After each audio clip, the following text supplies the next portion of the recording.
Fala pessoal, seja muito bem-vindo a mais um vídeo do canal Simples Não É Fácil. No vídeo de hoje vamos falar aqui sobre o BTLG11, o fundo do BTG Pactual no setor de logística, né? É um fundo bem conhecido, né?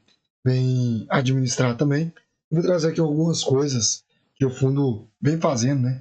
No caso aí, ao longo de 2024 e também com a projeção de aquisição de alguns imóveis para 2025, né? Lembrando que se você já investe em fundos imobiliários, comente aqui embaixo. E se você não é inscrito, se inscreva no canal, tá ok? Hoje o fundo está em torno de R$ 91,01. A liquidez diária dele é em torno de 6,5 milhões por dia. O último dividendo dele foi em torno de 87 centavos por cota. O dividend yield dele está em torno de 10,19%. O patrimônio líquido do fundo está em torno de 4,5 bilhões. O valor patrimonial dele, o valor de assimetria, que aqui começa, né? O valor da assimetria dele está em torno de R$ 102,89, né? Então tem uma pequena assimetria de risco aqui, né? Do valor sugerido por cota do que ele está hoje. Isso representa um preço dividido pelo valor patrimonial de 0,89. Então abaixo de 1 tem uma leve, no caso aí, leve assimetria de risco, né? Quando a gente desce aqui para baixo, a gente consegue acompanhar aqui o dividend yield dele, né? Em janeiro, sendo pago em torno de quase 1% aí de dividendo, né? A gente busca sempre ganhar um pouco mais de retorno, né? Então, pagando 0,92% de yield, né? Quando a gente desce aqui para mais para baixo, aqui, a gente consegue ver que em 12 meses ele tem essa ligeira queda de 6,19%, né? E aqui embaixo a gente consegue ver os portfólios, né? Ele tem em torno aí de 20 ativos em 5 estados, né? Deixa eu colocar de novo aqui. 20 ativos em 5 estados. Então, bem diversificado, digamos assim, né? Quando a gente passa aqui o relatório gerencial do mês de dezembro, referente a novembro, né? A gente consegue olhar algumas coisas, né? Hoje o fundo fez no caso aqui a 13ª emissão de cotas, né? A gente consegue olhar isso aqui. A taxa de administração dele está em torno de 0,9% ao ano, né?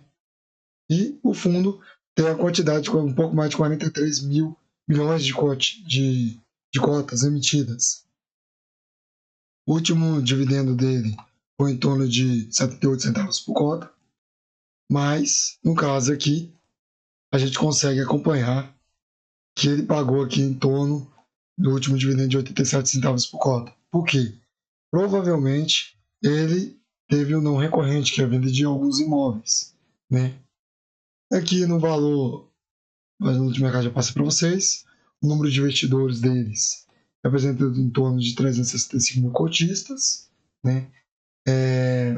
Que mais? Algumas coisas eu passei para vocês aí. E lá, no caso aqui, eu mostrei para vocês aqui, que o fundo tem alguns imóveis, que é a quantidade de 20 ativos em 5 estados, certo? E aqui você deve estar perguntando, Moisés, no caso aqui ele está mostrando que ele tem 35 imóveis. Por quê? Porque ele já está no processo final de aquisição de alguns imóveis também, tá? A vacância total aqui é em torno de 1,4%, tá? E aqui a taxa média aqui dos contratos é em torno de 5 anos, tá? Descendo mais para baixo aqui, a gente consegue ver aqui a introdução deles. Eles falam para a gente que o BTLG atualmente conta com 35 imóveis, 4 desses está em processo de venda, totalizando 1,3 milhões de metros quadrados, dos quais 90% estão localizados em São Paulo. A vacância financeira do portfólio representa 1,4%, né? E aqui ele destaca que o seguinte, o resultado em dezembro de 2024, o BTLG distribuiu 78 centavos por cota. Os seus investidores, com base a cota de fechamento de novembro. A distribuição representa o dividend yield de torno de 9,9% ao ano. A receita em torno de novembro e de dezembro, né? Em novembro, totalizando, teve uma receita de um pouco mais de 18 milhões em dezembro, fechando aí, chegando quase a 32 milhões de receita e totalizando aqui no mês de 2024, totalizando o ano, um pouco mais de 216 milhões. O que eu acho bem interessante do fundo é que aqui é a taxa, maior parte que vai vencer em 2029. Né? Isso é muito bom, por causa que ele, no caso, é lá médio a longo prazo aí, para a gente, apesar que já está em 2025, né? A maior parte dos indicadores está atrelado ao IPCA e 3% está atrelado aí ao IGPM. Né? Quando a gente passa por os perfis de ativos, 95% está atrelado aqui ao setor de logística e 4% é no setor industrial e 1% só em varejo. A evolução aqui dos indicadores, que eu gostei bastante, que em 2018 pegava em torno de um pouco mais de 25 centavos por cota, e aqui ele subiu consideravelmente aqui, no caso, adquirindo novos ativos, desfazendo de alguns galpões também, e trazendo aqui, no caso, valor por cotista. Isso é bem interessante. Quando a gente passa aqui também o número de cotistas, que era um pouco mais de 20 mil, em cotista em 2018, e aqui teve esse aumento expressivo aqui, passando de 365 mil cotistas em 2024, segundo semestre. Né? Aqui tem como se olhar também boa parte aqui dos investimentos estão atrelados aqui a São Paulo, né? Aqui perto da Grande São Paulo, e também próximo a Guarulhos. Né? O portfólio atual do fundo por localização, boa parte aí, que nem eu mencionei, está em São Paulo. Aqui a vacância zero. Alguns fundos aqui representam aqui algumas ligeiras vacâncias. Nesse daqui, Jundiaí representa 6%, mas a maior parte deles aqui, no caso, está com a vacância zero. Né? No caso aqui, também tem aqui, como a gente ia acompanhar aqui, a localização dos imóveis em processo de venda. Boa parte São Paulo, Guarulhos, São Paulo também esses aqui de baixo, né? E o resumo dos ativos, né? Aqui tem como você olhar aqui a receita, quanto o fundo representa aí, e, no caso, a localização aí, né?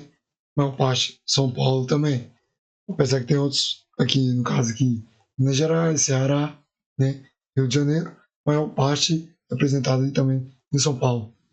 Aqui tem como, que eu achei muito interessante, tem como você olhar aqui os inquilinos, os detentores aí dos galpões, né? Coca-Cola, JCL, Claro, Braskem, Nestlé, grandes empresas aí do nosso dia a dia, vamos dizer assim, né?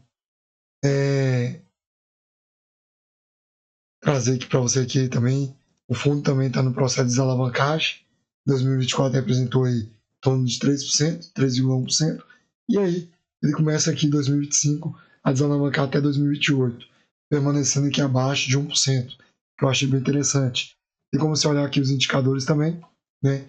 E ele contrataram aí IPCA mais 92%, se for o contrato de 2021, 2021 também aqui o início teve aqui em dezembro aqui um contrato também que eles fizeram com o IPCA mais 5,90% ao ano, e 2023, né, contrataram aí também IPCA com vencimento em 2028, atrelado ao IPCA mais 5,90%, né, descendo mais para baixo aqui, e como a gente ações finais, né, o fundo aqui tem uma consolidação com FIIs de referência de logística.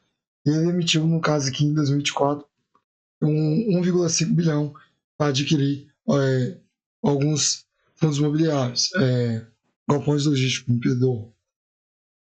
A comercialização aqui totalizando de mais de 100 mil metros quadrados, né, com ganho de capital de em torno de 30%, com a vacância abaixo de 2%. A rentabilidade aí do fundo, a valorização patrimonial em torno de 5%, mais crescimento sustentável dos dividendos. Aquele gráfico, isso aqui que eu trouxe para vocês. Cadê? tá bem aqui em cima, né? Esse aqui, ó. E no caso aqui, eles estão destacando esse aumento dos dividendos que estão trazendo aí com a venda de alguns ativos e permanecendo ali com a aquisição também de alguns galpões, né? Reciclagem de carteira, venda de alguns ativos não aderentes a aproximadamente a 10% do preço-lucro, 26% do lucro e aí 23% acima do laudo, né? A transparência aqui, o que eu acho bem interessante, a transparência com os investidores, né? E aqui considerações finais para as perspectivas de 2025. Alocação cenário macroeconômico desafiador, criando oportunidades únicas de aquisições. Então, o fundo aqui está trazendo para a gente já que ele está querendo, já está de olho aqui para em virtuais aqui. Eu vi que tem passei para vocês ali que estão querendo adquirir alguns imóveis, né? Vendas estratégicas também, né? E comercial, monitoramento de carteira de inquilinos, mantendo baixa vacância, promovendo ganho de real de alocação. Bem interessante, né? E aqui a governança, criação de identidade do BTLG11, aprimorando a experiência de locatário, né? O mercado, a liderança e consolidação principal do fundo de logística, né? Mas era isso mais que eu queria trazer para vocês, o que o fundo vem fazendo ao longo que fez ao longo de 2024. E aqui, essa pequena assimetria de risco, ele trouxe aí para nós aí. E o que eu queria trazer para vocês, apesar que esse vídeo não é recomendação de compra ou de venda, é que 2020, no dia 29, deixa eu ver se é isso mesmo, no dia 29 vai ter o cupom, né? Que deve subir os juros aí em torno de 1%. Isso traz algumas ações e fundos imobiliários para baixo, né, a cotação. Isso deve melhorar aqui, no caso, o yield, trazendo a cotação para baixo. Isso melhora a nossa assimetria de risco, né? Então, apesar que isso aqui não é recomendação de compra ou de venda, mas para a gente que compra todo mês aí cotas aí dos fundos imobiliários, isso melhora o nosso yield, né? Vamos dizer assim, os nossos dividend yield, porque com a elevação de juros deve trazer aí algumas cotas, alguns fundos imobiliários e algumas ações boas que pagam bons dividendos para baixo. Não se esqueça de se inscrever no canal, comente embaixo se você já investe no BTLG11, no fundo de logística, ok? É isso que eu queria trazer para vocês e até a próxima.